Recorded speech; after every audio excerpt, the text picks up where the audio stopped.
Keeping it real, Who That Sports Pod, legendary Coach Rock, Dog 17. Let's rock. Who that? Boss kick, black and gold. Let's go. First and goal from the one. Let's believe we go punch. Punching in, get them punch. With them Saints, watch us march. Down the field, down your throat. Keeping it real, Who That Sports. Breaking news, interviews, open lines just for you. Call in, join in.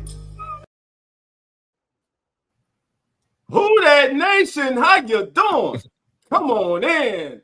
Take a seat, sit back, relax, put your feet up, grab a drink, and let's talk Saints football. Y'all know what time it is. Time to keep it real. Let's go. And family.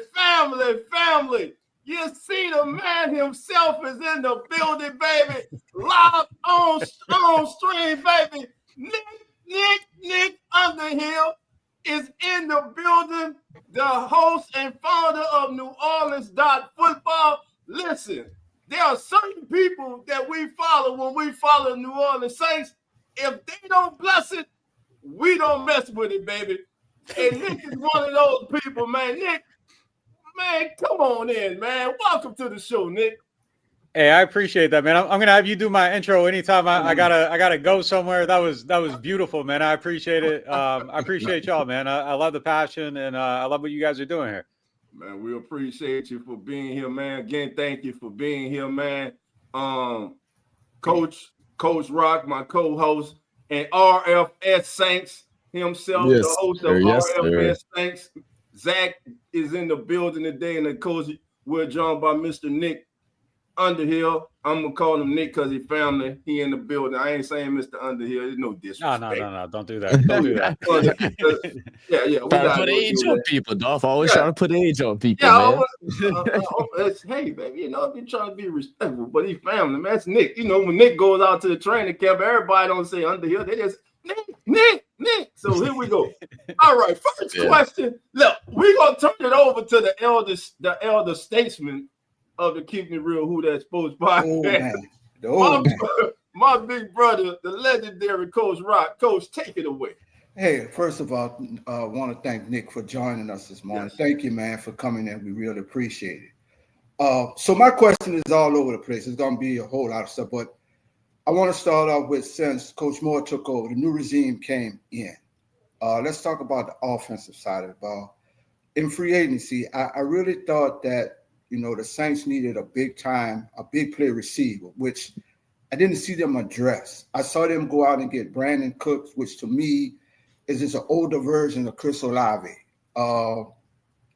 They kept Cedric Wilson around. They didn't understand that there's no receiver. I mean, Shaheed is mostly a speed. He's still working on polishing off his routes. So on that 3rd and 6, that 3rd and 7, where's the big receiver at? The tight end, I thought they should have let Jawan Johnson walk, because Jawan shows you sometime in the game, you'd be like, damn, he looked like an all-pro. And then the second half, he'd be like, well, where is he at? What happened? He totally disappears on you. I thought they should have went in the direction of tight end, and I thought they missed out on that. On the defensive side of the ball, I saw the Saints spend a lot of time with going after defensive tackles, which I thought they should have really addressed more the linebacker. I mean, DeMario has given us a lot, but like with me and everybody else, for the time catches up with us. So he's kind of getting up in age, and we got to start looking at who's going to come and replace him. Warner, to me, is not an every down linebacker. He's a situational linebacker. I didn't see them address that in free agency. When you look at cornerbacks, they brought the kid Yalden back. I think he went to Frisco. And out of all the free agent cornerback, I didn't understand why the hell they brought him back. I think Kool-Aid is up and coming. I think we still a cornerback away.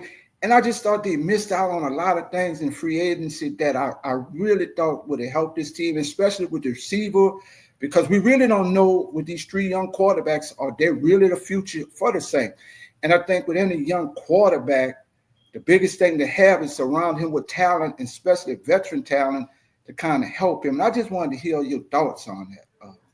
Yeah, I agree with pretty much everything you said there. I mean, the only thing I'd push back on a little is I feel okay playing Pete Werner as my second linebacker. But other than that, I mean, look, my biggest need for the team was that big bodied receiver, and they didn't go do it. And I don't see where it's coming from right now. And now, if you're trying to piece it together through tight end, you're down 2 tight ends right now. Foster's not out there. Taysom's not down there. Like you said, Juwan is up and down. I thought he ended last season really good, but throughout the whole, week 1 to week 17, the consistency just hasn't been there. And man, it's frustrating sometimes because it feels like, man, he could really be eaten at that position. And I think they paid for potential more so than solidified production, meaningful production. So that's something that I want to see get better. The way they're attacking the field, it looks like in camp is it kind of reminds me of the Jameis offense a little bit, where it's, attack the flats and then go deep off play action and don't put too much on your quarterback. And if you're playing really good defense and running the ball, that might work. It's going to be hard for him though. But that might open up some opportunities for those tight ends to make some more plays. But I don't feel great about that position. I feel really bad about the depth at wide receiver. If these smaller guys aren't separating by 2-3 yards, who's making that catch? Who's getting open over the middle? Who's going to make the play when the field condenses in the red zone? And I think Chris Olave is great, but he just hasn't had that production down there. Now, it's kind of a chicken or the egg thing. Is that all because he isn't able to get open down there or make a play, or is it because they had like the worst red zone quarterback in the NFL playing quarterback with them the last couple of years?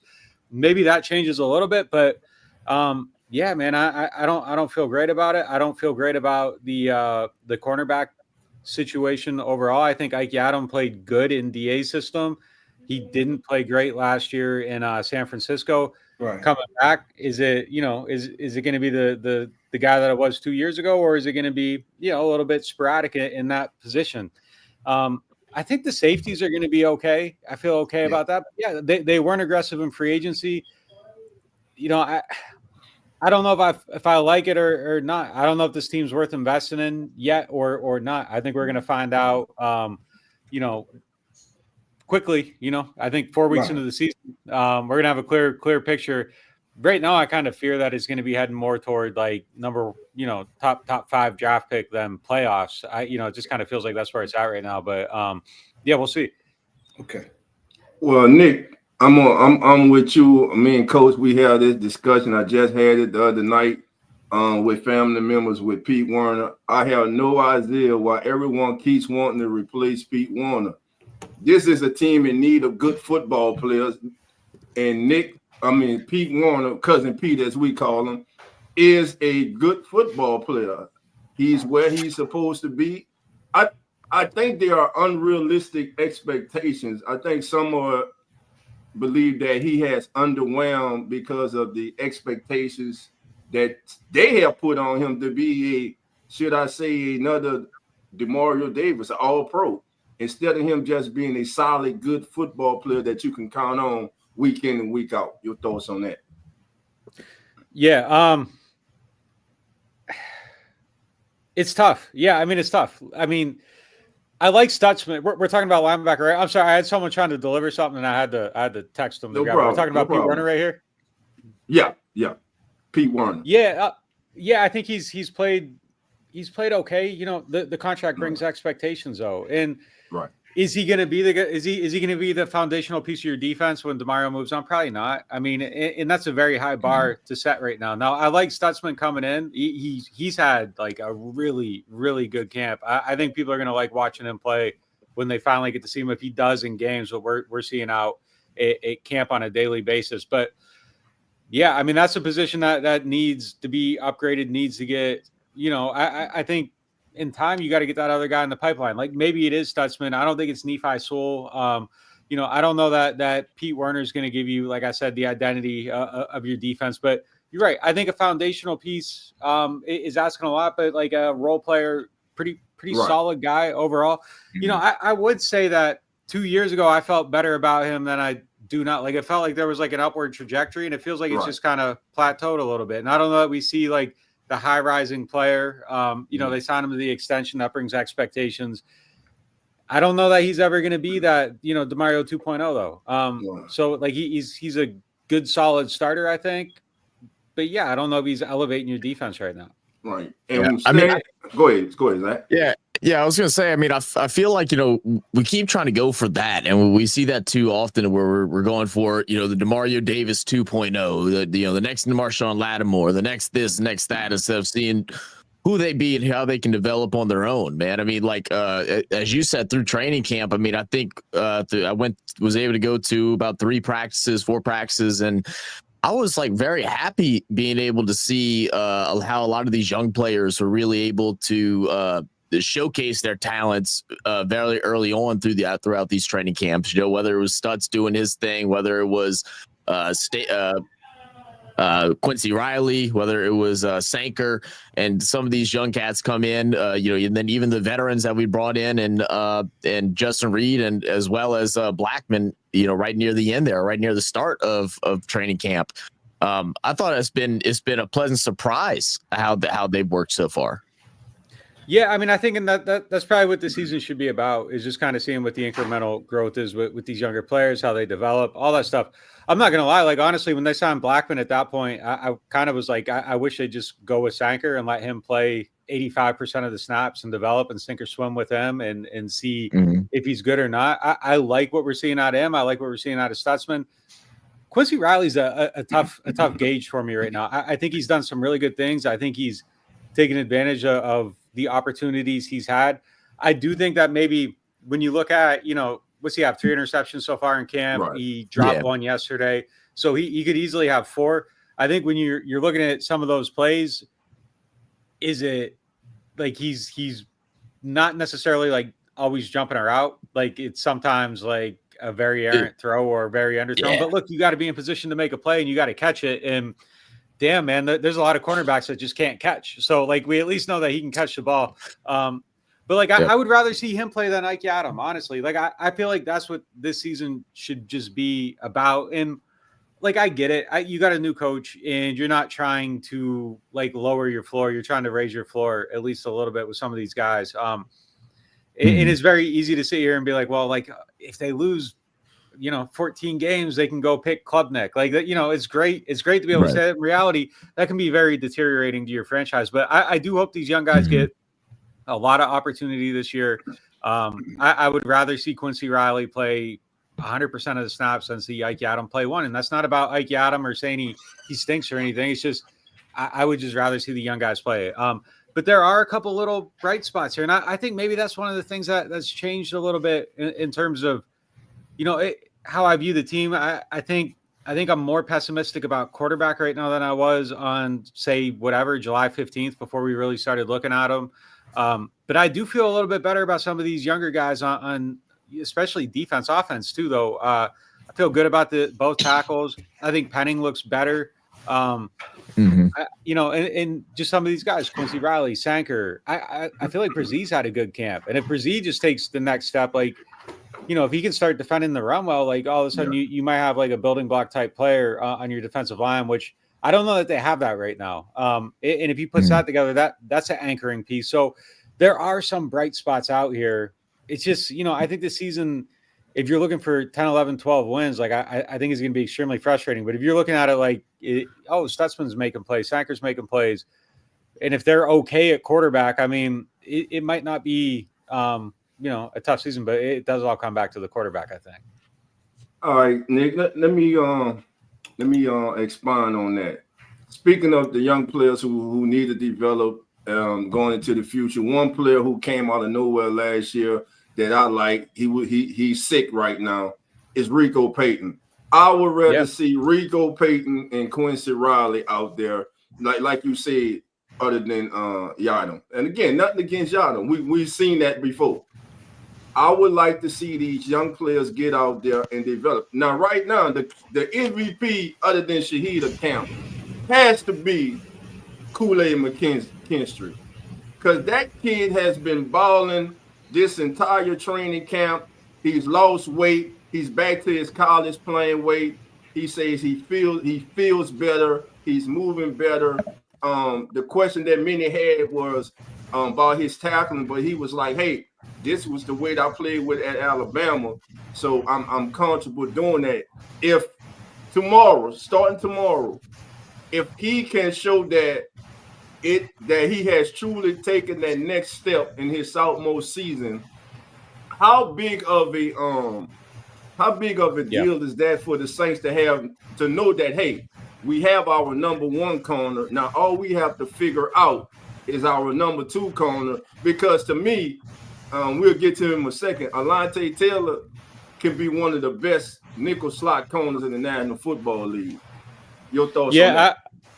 I was slipping a little bit there talking about bright spots, and I went by Kool-Aid. So I appreciate you bringing him in so we don't omit him from the conversation. Absolutely. I mean, he's been one of the biggest reasons for optimism out here at this camp. I mean, he looks great. Everything you just said. I mean, and the thing is last year, yeah, like the face was a little bit rounder, and it was kind of like, why does he look a little slow, like out at camp? Well, he's had the foot injury, you gain weight, you go through the draft process and all that stuff. Like, you get out of football shape, you're meeting with people, you're eating all the time. And if you got an injury and you aren't like training, like, yeah, it changes. So I think we saw him catching up to that almost the whole season. And then I thought by the end of the year, like, there were some solid games from him. I thought he covered Mike Evans really well when they matched up. Like, there were some red zone reps against him that were really good, but he looks good. And they're playing the pattern match defense that he played at Alabama.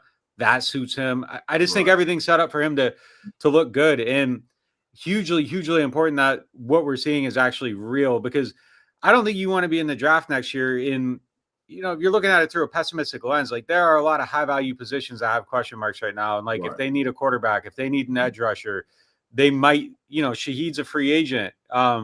Chris could easily convey that he doesn't intend to return if things go bad at quarterback. So wide receiver could be a need. And then if corner's on there too, it's like, damn, like how are you addressing all this stuff on a rebuilding team? So if they can scratch off corner and a couple of these other things, like, it would be hugely helpful to just getting this rebuild going.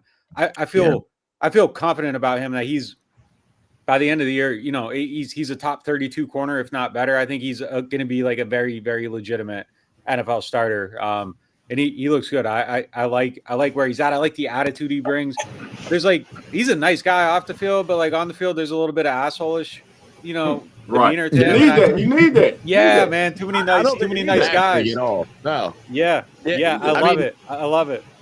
I mean, that's the one thing, everybody tries to stray away from that word rebuild, and, it just is what it is. You got to go through and you got to look for those bright spots. You got to look towards what things are positive, man. You got to, look at the record, look at the games that you play, and try to figure out what positions are now solidified. And then, also this is where it makes it, even harder for, our new coach, Kellen Moore, first-time head coach. And can he get these guys that are on the fence of what they want to do? Is New Orleans Saints still the spot that they want to be at for their career? Do they want to go ahead and sign another contract? Do they want to extend? So, Kellen Moore's job to get these guys to buy in on what his plan is moving forward, because it's not going to happen this year, but it could be, next year, the following year. Are y'all willing to buy in? Like, what is it that you think Kellen Moore can do this season to get these guys that are borderlining the fence to actually buy in and feel like, no, this is a team that can win and this is the place for me?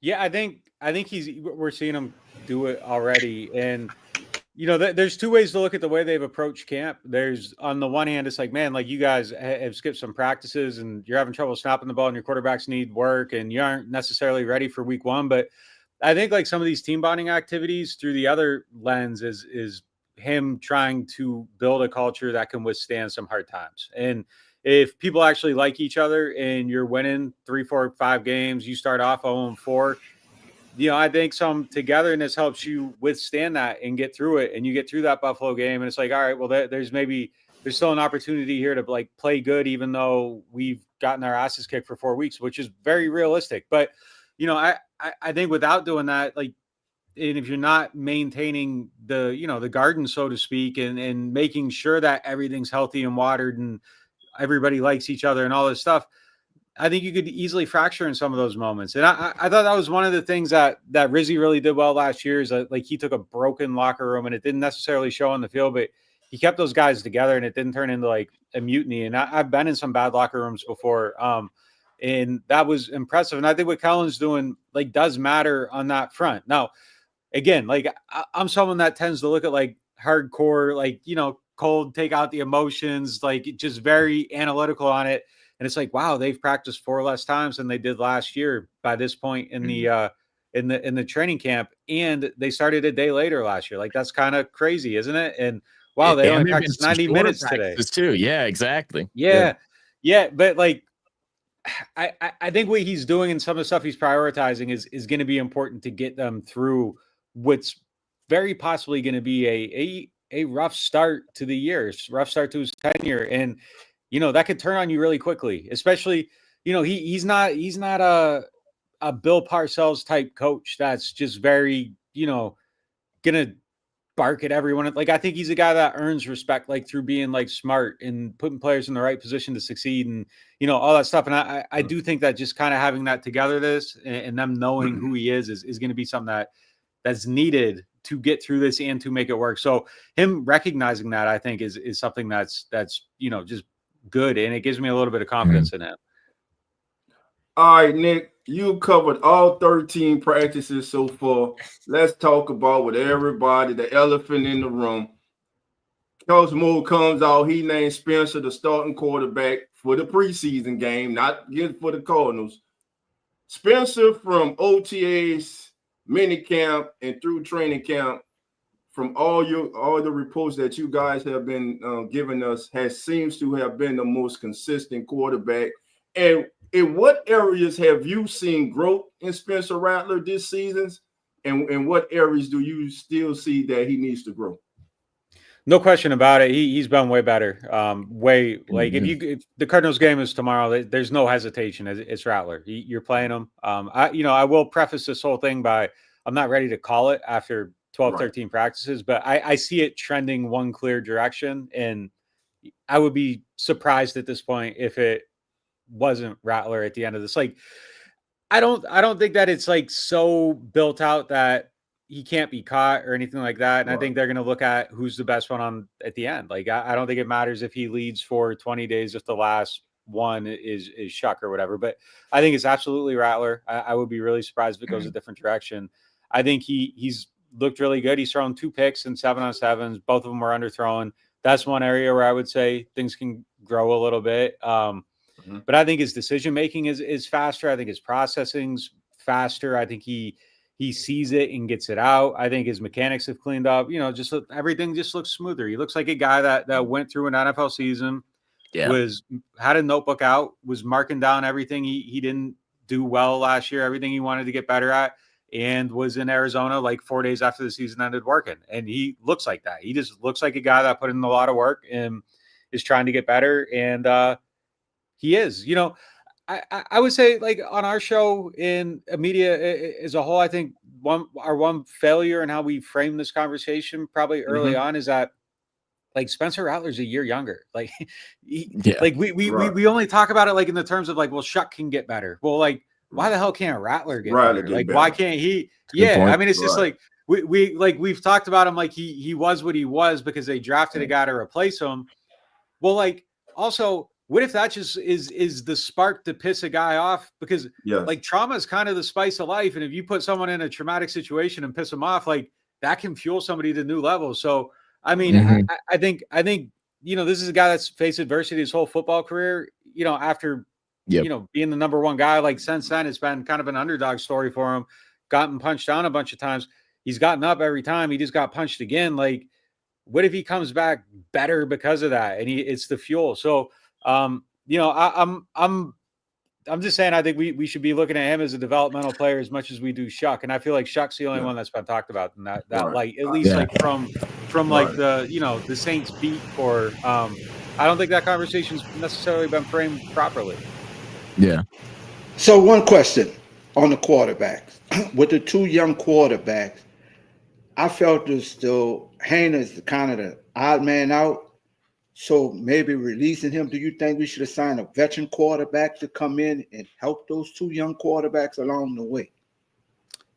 I mean, I thought they should have like early on. Honestly, it was one of the things that really kind of surprised me is that you just didn't have like the Jacoby Brissett or like a Brian Hoyer or whoever that type of quarterback is right now to come in and show them the ropes, and someone that kind of knows who they are in the league.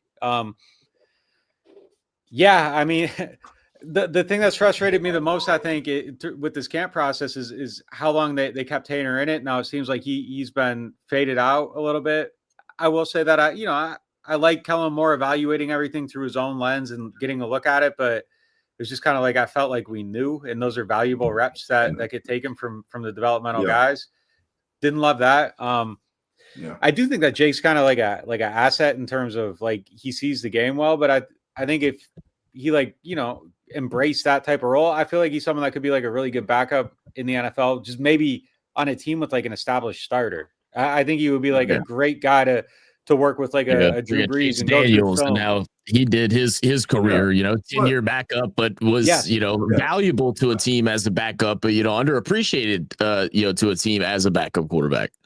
Yeah, but we've seen this before, though. I'm sorry, Nick, but we've seen this before for Jake Haener. Looks good in practice, but you put him in the spotlight preseason or regular season. I'm sorry, he just dropped the ball. Yep, that's why it was frustrating, because it just feels like we know. And I understand Kellen Moore doesn't know, and he needs to find out on his own. But it's just like Mickey knew. Mickey should have told him. Mickey should have told him.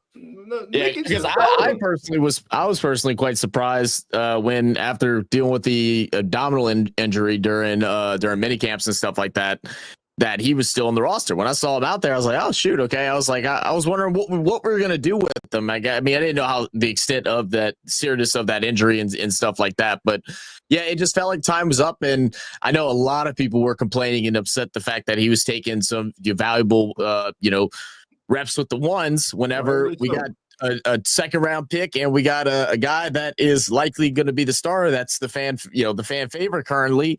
And it's like, man, why exactly is Haener there? It was definitely a little weird, but I know, like, as far as Rattler goes, like, the first thing that I wrote down in my notebook when I was at the practices was composed, man. Like, it was just such a shock. Yeah. What 1 year, like you said, 1 year of experience, regardless of the losing all the games, it does not matter. Being able to be out there on the field and see how things operate, how things go, how practices at the NFL level work, how everything else, goes around that, and how to deal with that type of pressure. He just looked comfortable. And my favorite has to be whenever he goes out there, he makes a mistake, you see him wanting to get that play called again, as we saw a couple weeks ago when he threw the interception when he was going for the deep ball and it was underthrown. Quincy Riley grabbed it when they were targeting Mason Tip down the left side. Well, then they go back, that series ends, they bring out 11 on 11, and he calls up that play and then fires on it and puts it in the bunny, over the shoulder, in stride to Tipton for a touchdown. So I like that he's not fearful to go at the exact same play, the exact same target, the exact same defender, and say, no, I can make that throw. Let me correct this now and not later. Yeah, absolutely, man. Like, I love the way he plays. Like, he plays with just an edge, and even just his like willingness to take a hit. Like, I love that. I like watching the fearlessness of his game. And on the flip side, I feel like that's the thing that Shaq really needs to show that he can do, and I can clean up and just not have those panic plays and not panic when pressure's coming in. And we saw it in college. I don't know if it gets cleaned up. We're gonna find out. Look, I'll say this for him. Like, I think the pressure is incredibly, incredibly high on him. And I don't know if he knows that he should feel it. I don't know if he does feel it. But with what happened, in Carolina yesterday, and how that looked, I mean, that's the backdrop to every throw he's going to throw, and it might be fair and it might not. But that's just the reality. That's just the reality. The minute they picked him, that was like the second paragraph of my story. This is going to be compared against, the decision not to do, compared against who they didn't draft. And right. That's what he's fighting against now. And man, it's going to be loud if Shedeur keeps playing well and Shaq doesn't. So I think it's highly important, not just in the context of this battle, just in terms of like the noise. And you can try to ignore it all you want. Like, it's hard, man. Like, Yeah, it's hard. Yeah, you could just tell, even at the training camps, he makes one mistake, and all of a sudden all the fans that are watching it just instantly, heads go down. Like, what are we doing? I doubt they're able to hear all that, but you can't tell me you're not looking into the stands and not seeing it, the look of all those faces. And I know our guy, shout out General Barnes, man, he posted, he's like, for every touchdown that Shadur threw yesterday, Chuck's gonna have to double it, because that's the pressure that's put on him right now. And it, like you said, it's not necessarily fair, but it is the truth of thing. You're constantly being compared once you get into the NFL, especially when you're drafted a high pick like that. Let me get Tyler. I got your back, because right now Nick and Zach, baby, they ain't sounding too they ain't talking too good about it. I got your back, dog. Got your back, baby. Listen here, he's a rookie. It took him some time to adjust. Nick, the last, I would say 3-4 practices, you can see that a light bulb seems to be coming on with him. It seems that he's starting to get rid of the ball faster. Meaning he's processing faster. He's starting to understand the speed of the NFL, which in preseason game would speed up from practice even more. So speak about the growth that he has made, because some people make it seem as if he hasn't grown any, that there hasn't been that much growth with him. And contrary to popular belief, that gap isn't as wide between him and Spencer Rattler as many think. And these preseason games could change that. Your thoughts? Yeah, and look, the main thing for him is we have to remember that they drafted him to replace Rattler. So he's going to get every benefit of the doubt. If it gets close, they're going his direction. So, I think Spencer's doing exactly what he needs to do to stay in that chair. He just go through it, doesn't make mistakes, keeps it clean, all that stuff. Like, I think he's doing exactly what he needs to do. But yeah, it wouldn't surprise me at all if there was a day, and maybe it's already happened, but like we look back and say, all right, that's where it clicked, and off he went. And he wouldn't be the first young quarterback to have a rough start to training camp to have success later. Like you go back, like I years ago, I went back and I can't remember what we were writing about, but I went back and was like reading what they were saying about like Aaron Rodgers. It might have been when I was in New England covering Garoppolo, who got off to a rough start. And like all the earlier reports on Rodgers in that camp when he got drafted by the Packers was that like he didn't look good, he wasn't ready, whatever. And then he becomes Aaron Rodgers. So he wouldn't be the first guy ever. But like it is the 40th pick in the draft. You're a second round pick. You have a 40 over the last 10 years since Carr. 4 guys have hit in the second round: Geno, Jimmy, Carr, and Jalen Hurts. And then there's been 10 drafted, 6 failed. 2 didn't succeed with their original team. Geno had to, go off and succeed somewhere else. I guess Garoppolo, we'll give him a pass for being blocked by Tom Brady. That's, quite understandable. But, these guys just don't make it. They don't. I mean, like the odds are against it working when it happens. And like, I understand why people are worried and stressed out, especially when you don't have a quarterback and you need one and you want that answer there. But it's 13 days of camp, and it isn't like the worst thing I've ever seen there. Now, like, granted, there's been some like real bad, the last scrimmage, the little, like, the throwaway was terrible. He threw almost like 4 picks that day. Like it was a rough day, but like it is happening faster. My biggest concern with him through the whole thing was like during 7-on-7s, like having to roll out, and like, it's like, man, you aren't getting the ball out quick in 7-on-7. But he said something yesterday in his interview just about like basically he was swimming and he had to catch up to it, and he kind of had to remember how to play football again, like within it, is basically what he was saying. And it's like, yeah, that makes sense. Like you got the camp, you got to rush out. Like now, if your story changes going forward, cool. Like that's perfectly fine. We've seen guys go through whole camps and not look good, and then they get a chance in October, November, and they look different, so he might just be a slow developing guy. I'm not closing the book on him right now, but if they're playing a game, like I there's no hesitation going to Rattler. And, I would say, the storybook idea of like them finding their, like someone was in Rouse's yesterday. I was talking to them, and they're like, it might be like the 2006 team. Like, why can't this be like that? And I'm like, I don't think like Tyler Shuck is, hidden Drew Brees. Like the idea of having like striking gold and finding out quickly, I think that's gone. Like I don't think that's where we go back to the whole like comparison thing. It's like, oh, we're just hoping that to happen again. Like, that just grows on trees and it happens everywhere. We look and see like, we hear the talks with, with the Commanders last year because they finally got Jaden Daniels and now they went to the NFC Championship and all this. And they're like, "What? Well, they could do it. Why can't we do it?" Well, how long did it take them to get there? Same thing with the Texans. Same things with all these different teams. And it's like, well, it does take time. It's hard to find the right guy. They don't grow on trees. We can't predict who the next Hall of Fame quarterback is going to be. I know one thing that I feel like is, and I guess after we'll move on to a different topic because we can probably talk about quarterbacks all day, is the ability to just be fearless at the quarterback position and just, kind of remove doubt, I feel like it's something that's overlooked in the draft process, because for me, it was always that it looked like Shuck was so timid in the beginning practices. Now, the last week down in New Orleans, he seemed to be, not as worried. He still was making some bad plays, but we saw him speed up a little bit. We saw him try to zip some tough balls in. Specifically probably his best pass that we saw in public camp was, the pass to Olave in between the two linebackers, where I don't know if he makes that throw or even attempts to make that throw if it was the week prior because too scared or too fearful to do it. So that confidence thing is just so huge with the young quarterback. And like you said, all that pressure that's on him. So hopefully he can find that confidence and we can have a battle, but absolutely right now it's got to be Rattler all the way. He has looked, all the improvements that we wanted to see. I feel like we're finally starting to see it,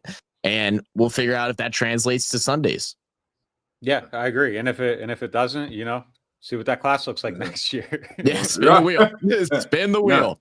Well, no matter who the quarterback is, they're going to need the 5 up front to protect them. Now, my concern is you see it right there, depth behind the starters. Because now, Nick, I don't feel any better this year about the depth behind our starters than I did last year. First of all, we've been having trouble getting the snaps, no matter who it is, and that goes for fan favorite Will Clapp too. We got to clean that up. I think they could have went out and got better talent to bring in. Why the hell we bring the Mew back in? It seems that this team just goes for people that they're used to automatically instead of looking around and trying to bring somebody new in. Wait, what's your thoughts on it? Because I got a lot because I'm totally focused this season on the offensive and defensive line, and I got a lot to talk to you about this offensive line. But just your thoughts about that. I think the top 5 have a chance to be great. I think the top 5 could be really, really, really good. I've been a little weirded out by Will Clapp having trouble snapping for the shotgun snaps. It's been surprising. That would have been the one thing that I wasn't on my list of things of being worried about. I don't know what the deal is there. Definitely something that needs to get fixed quick. I like Dylan Radins as a depth piece, though. Like as a guard, and they've been using him at tackle now, so he might be, the swing guy at both spots. Then it starts to get a little bleak. Yeah. I mean, like Landon Young, nice guy. I think he's a solid player, but if you need him to start at tackle or something, like that would not be a great situation. And especially with this quarterback situation, I think if you can protect the hell out of these guys, like maybe they have a chance. If you can't, it's iffy. Right. I like the undrafted rookie Torricelli Simpkins. I think he's going to make the team, actually. I think if he has a good preseason, like today, I think he's on a path to do that. Now, he could go in a game and be absolutely terrible and change that narrative, but I think he has a chance to make it. I don't, Ezra, I haven't really seen it from him. They've been trying to make that happen. That doesn't look great. So, I mean, I like the top 6, and I like the wild card with Simpkins, but if they get injured like they did last year, it's not great. It's not looking great. There's one more I want to ask you about. Young prospect we drafted last year, Josiah Israel. Right now, he's on the depth chart at second, backing up to Talisi. But of course, Dylan's actually working at left tackle, and he got work as the 6th offensive lineman in the jumbo package. So what's your Have you seen any improvement in Josiah Israel?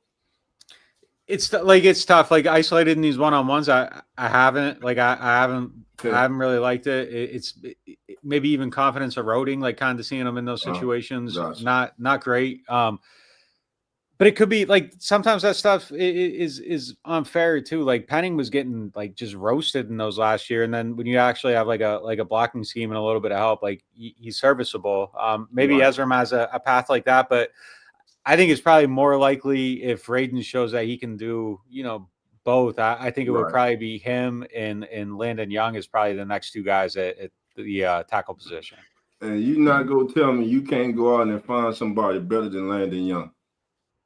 I mean, Landon's a nice guy and everything, but he's not on the football field. He leaves a lot to be desired. You sounded real unkish there, dog. By the way, he said he's a nice guy and all. Yeah. He's a very nice guy. Very nice guy. He's a very nice guy. Very knowledgeable football player. Listen, I was one who was happy when we signed Landon Young, when we drafted him, but I was expecting more. Just like, and we got to touch on this because Nick, and I'm jumping now, and I apologize, but there was venom in Who Dat Nation over Kendre Miller dropping the pass. There was venom. They wanted to get rid of him. Losing it. They were losing their mind. Outside of that. Yeah. Now there's a player that there's not been enough talk about, who has underachieved, has not been able to stay healthy, was given the starting job and couldn't hold on to it, and now he's on IR. And I believe his Saints career is over with. Nick Underhill, your thoughts? Very disappointing, and they traded up to get him. I mean, very disappointing player. I actually I thought they got one with him. Like he had the ability to play every position on the line, and then just like couldn't stay healthy. And then when he did play, like it just didn't look great. Incredibly disappointing. Look, to go back to Landon Young, like I think he's a fine player. Like I would just rather have someone that feels like you're developing them, like, which is why I spend it like it. And you brought up Ezra too. It's just the same. It's the same idea. Like if you got a guy on the roster in a reserve spot that isn't necessarily like a top tier reserve, you want him to be developing into something. And it just kind of feels like Landon Young is what he is at this point. And I would hope that Ezra pushes him, but I don't see it right now. But yeah, to your point, Saldivari missing on that. I kind of feel like that's a setback too. And then when we're talking about the thinness of the team, it is missing those type of draft picks because that's where your depth comes from in your middle class of your roster. And when those guys aren't hitting and you're trading up for them and you're targeting them, I mean, that's how you end up in this situation. All right. Trevor Penning moved from tackle to guard. How have you seen him progress from here? And coach is clapping because I got to give him his flowers. He's been saying for 2-3 years now, Dolph, he is a guard, and they got him playing out of position. So I know you even had convinced me that he shouldn't be at guard, Dolph, during the offseason. And I was like, Coach Rock was the only thing keeping my mind right. Yeah. But yeah, what's your thoughts, Nick? Sorry.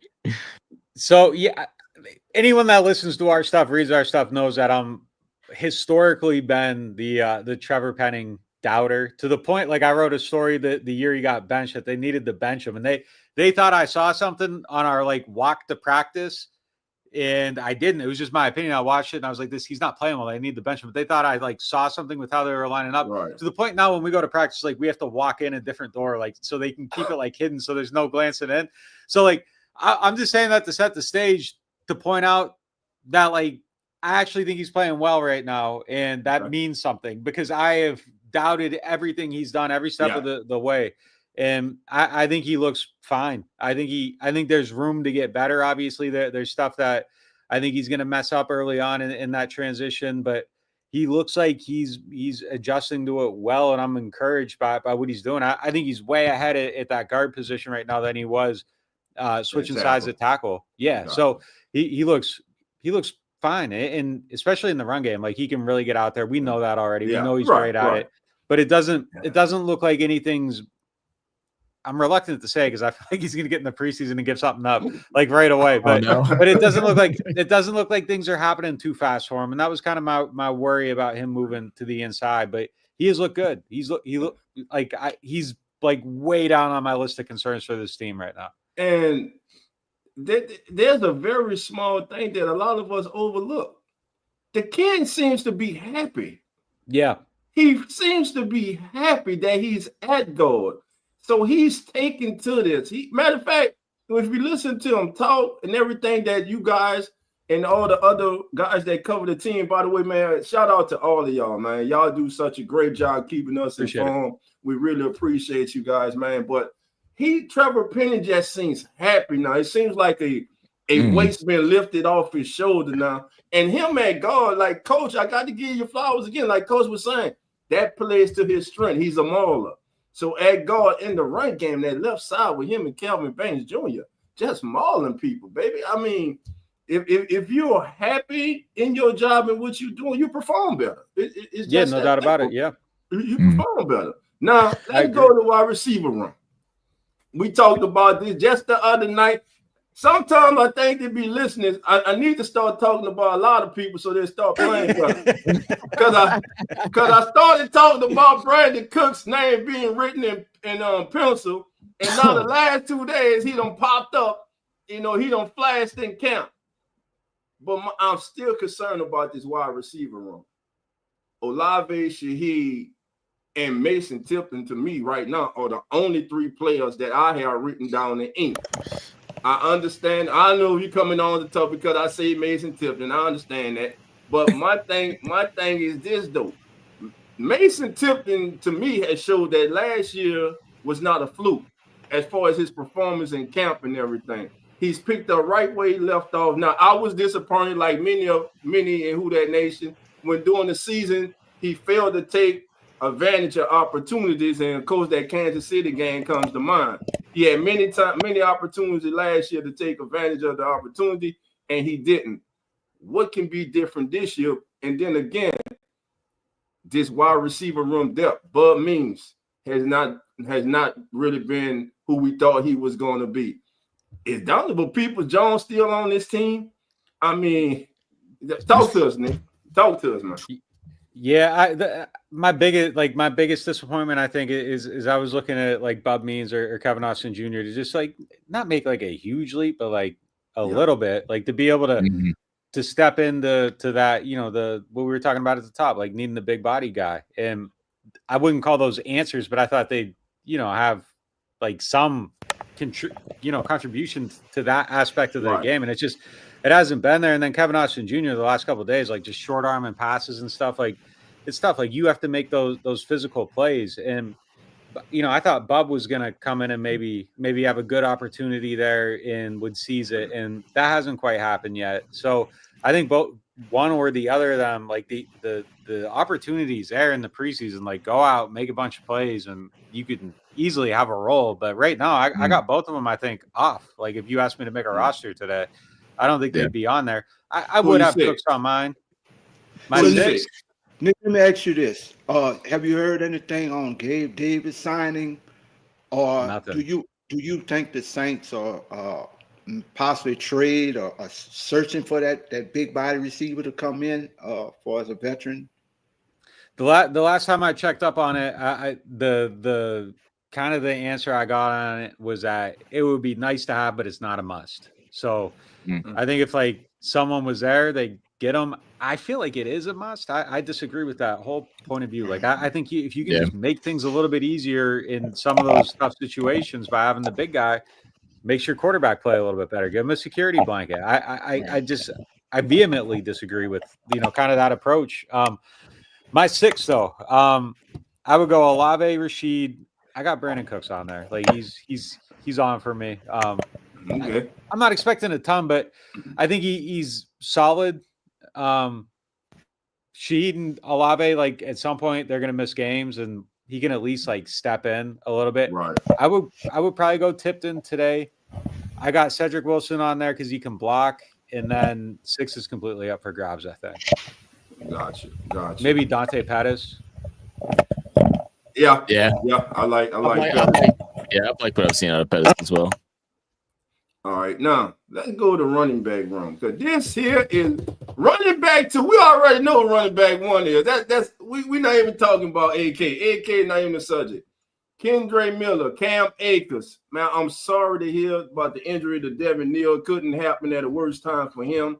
The kid seemed to be gaining momentum. You even had Kellen Moore talk about one thing that a lot of young running backs struggle with, but he seemed to have been excelling at, and that was picking up the blitz, protecting your quarterback, which means that I can trust you to be on the field on 3rd down and in passing situations. So Nick, as we look at this running back room, who is standing out to you in this running back room? Who do you believe is gaining momentum? Who has momentum anyway? Yeah, obviously AK is AK. Like you said, we don't even. He looks like Alvin. Like, right. That's it. Like, he's fine. Like he's gonna be great.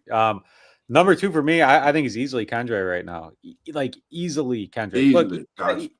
he's gonna mess some stuff up. Like, it just happens. Like, we saw him line up wrong one day, get taken off the field. Like, there's going to be some stuff like that just kind of happens. But I think carrying the ball, like, it's very clear. And I think they want to take some of the carries off of Alvin that he's had the last few years. And Kendre's the guy to do it. And you can't tell me a guy that looks like Kendre can hit the wrong hole and still gain 5 yards. Yes. Like, you can't tell me that there isn't some group of coaches out there that can't give him like 12 things to do and just master those and go do it. And that's it. And again, another guy feels good about what he's doing. He's happy. He feels like he's understanding it more. I think there's still, obviously, if you're lining up wrong, there's still growth that can happen there. But I think that matters. And I don't think the approach, there was a lot of stuff that DA did wrong. The way DA went after him, like, just relentlessly in camp last year, I think was probably one of the bigger missteps. Like, you need to know how to manage people, and you could just tell this was an individual that felt like dejected. And there's some people that respond to that, like, foot on the neck and, okay, F you, I'm going to show you. I think Kendre has some of that, but he also felt like, I just don't think that was a guy at a point in his life, at a point in his almost career, getting bullied by the coach. Yeah, like, everything had gone wrong for him since entering the league, and with the injuries and everything, and then kind of just feeling like nobody believed in you. I don't think it was the right approach at the right time for the person. So I feel like he's gonna do something this year, more so than we've seen, if he stays healthy. And then 3 for me, because Devin Neal's injured, I think it opens up the door big time for Cam Akers. And those would be my 3 right now. And if Devin Neal gets healthy, I would probably add him. Is the 4th in that mix. Velas Jones. Yes. Also, he's also somebody in there. If Neal's injured, there's always a possibility too that you put like Cam Akers on the practice squad and use him as an elevation earlier in the year. That's a guy that's probably not going to leave. You tell him just to stay close by, sign. You can do that. He's not going to get claimed or anything. But I think I haven't liked Cam Akers carrying the ball. I haven't necessarily liked him as a pass protector, but like, you go to that protection element, and he's probably the best one out of the group. And I would put him on the team just for that element. I thought Devin Neal really exceeded in that. Like, I saw a couple times where he was really able to pick up the whether it was blitzing linebacker or whatever up the middle. For a young running back like that to have that ability to do it, I mean, that says a lot for what his future can be like in this league. I mean, that's one thing rookies we always talk about. Can they block? Most of the time it's a little bit. So, the fact that he can, makes him, viable for all 3 downs, someone that, he can come in at different moments. What is there like an update on what that injury is like for him right now? Is he expected to be able to come back week 1? Do we have any news on that? Yeah, hamstring, and I would say it's kind of up in the air. It's probably right around that timeline, which opens the door for possibly someone else, or at least maybe keeping Akers around, like I said, on the practice squad, just in case of emergency. You have him there, bring him up. But yeah, absolutely. Like, I had him like Sharpied in, and then the injury just kind of, it just makes you have to look at the math a little bit differently. But I feel good about what he's done. I was really excited to see him in these preseason games, because like the running backs are so hard to judge in these types of practices where there's not live tackling. And, I just remember in 17, like, I thought Alvin was good. Like, he had a good camp. So some stuff was standing out. But then he gets in the game, and I think who are they playing? Jacksonville. I think? Maybe that. Chargers.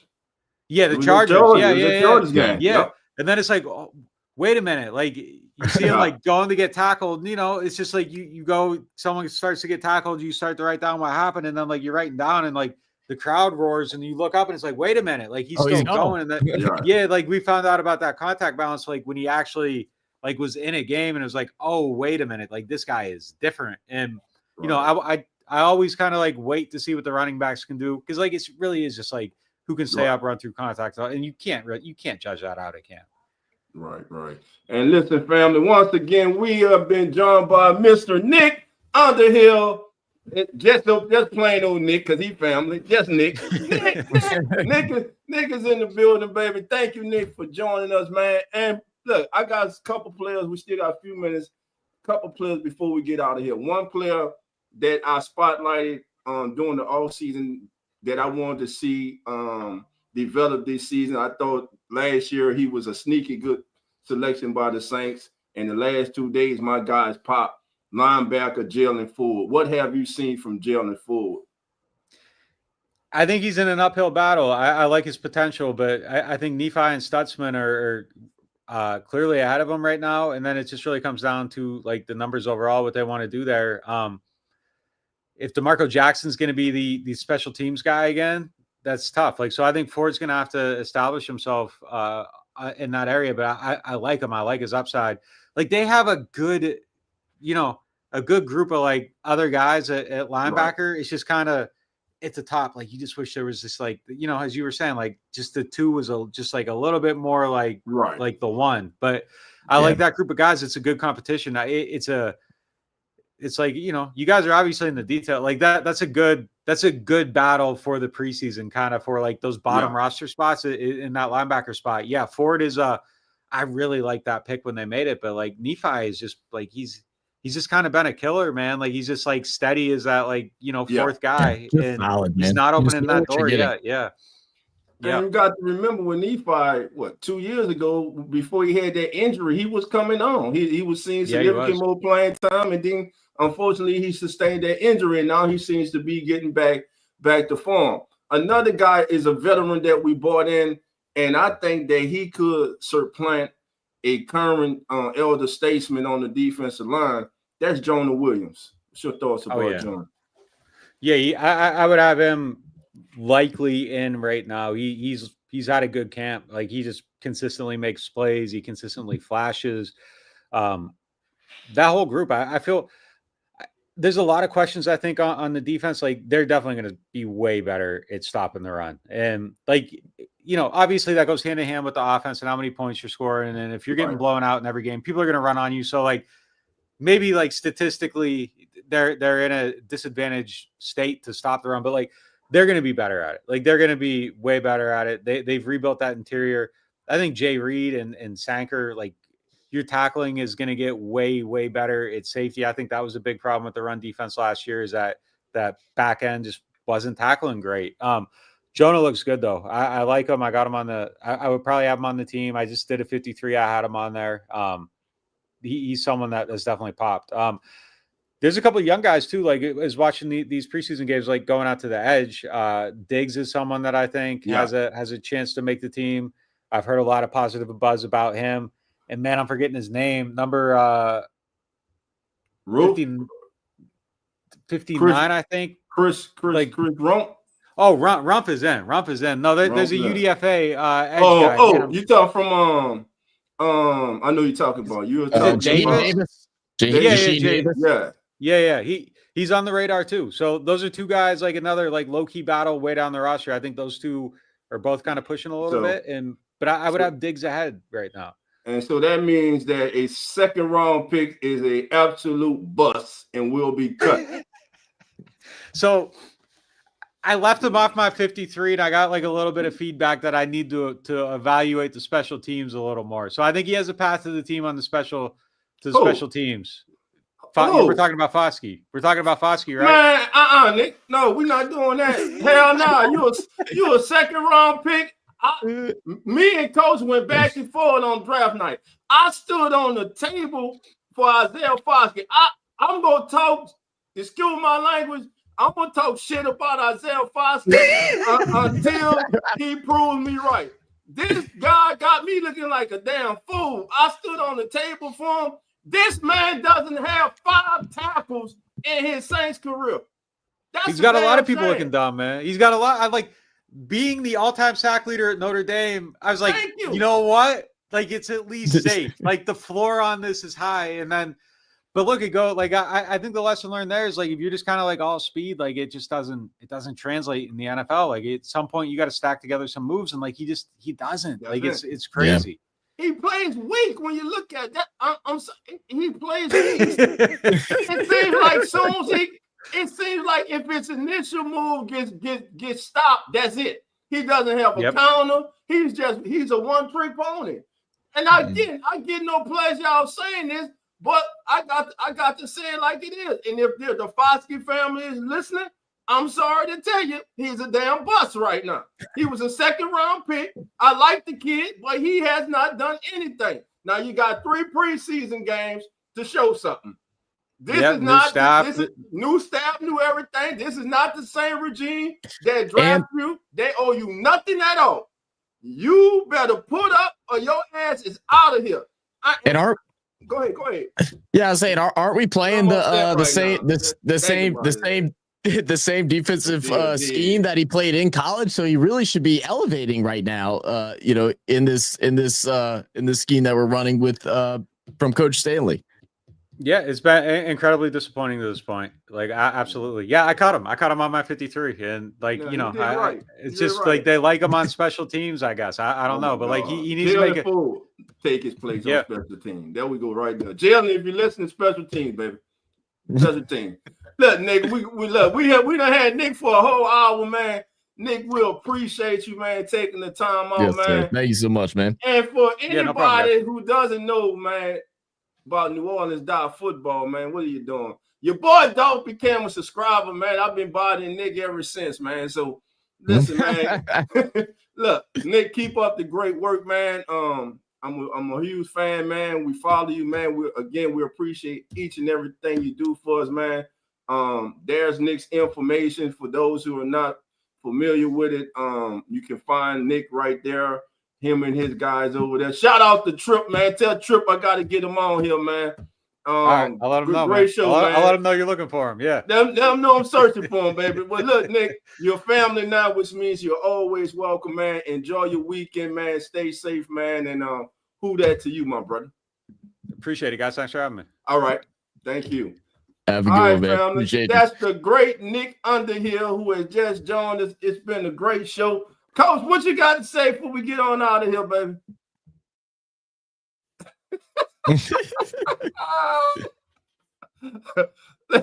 Listen, family, thank you all for joining us. Tomorrow, baby, it's here. Preseason game 1. That's right. A lot of players who haven't been popping in camp cannot pop in the game, baby. They can pop on national TV. They can show, hey, I'm a game time player, baby. So I'm definitely looking forward to tomorrow. Besides the battle at quarterback, like I said, I would definitely be paying attention to that offensive line, family. I think we need to add depth to that offensive line. The backups I am not comfortable with. I don't think we're much better last year as far as our depth pieces on the offensive line than we are right now than we were last year. I love Dylan. I think he's an upgrade. Kind of disappointing from what I've been hearing about Will Clapp, especially with these snaps. They bring Shane Lemieux back. Again, like you, family, I have no idea why. But Zach, what's your thoughts before we get out of here, man? Yeah, man. Look, I'm just excited for this season. Like we've talked about, and I feel like that's been the theme of most of this podcast today with Nick Underhill. Shout out Nick again. Is forget expectations and go out there and look for something to smile about, right? Whether that's a young player, whether that's a player that's been in the league a couple years but hasn't quite shown their true colors yet, whether it's a veteran that has been reestablished, go out there and look for those type of things and look towards building towards the future. I'll be live tomorrow for the game, as I will be live for just about every New Orleans Saints game. We'll do it here as well as on RFS Saints, the new channel. And I'm just ready to see what we got. I feel like, again, I'm super disappointed. I was so upset when you brought it up with Devin Neal because I forgot. Oh yeah, he's not playing. Yeah. I couldn't wait to see him, play in preseason. But I'm excited to see Kendrick Miller. I'm excited to see Velus Jones, Cam Akers, how that's going to work in the run game. Will a wide receiver step up? Will it be Bub Means? I know that seems to be a fan favorite. Will it be Tipton? I don't know. How will the quarterbacks do? How will Saker, the rookies? We got so many young guys that came into this team this past offseason. And I can't wait to see them ball out on a Sunday and see if they can make the 53 and see where we go from there. All right, family. Don't forget, family, tomorrow night, 7 o'clock, baby, 6:37. Keep your notifications on. It's the season premiere of the Kickback, baby. We'll be in the building. And like always, family, love and who that? And we out.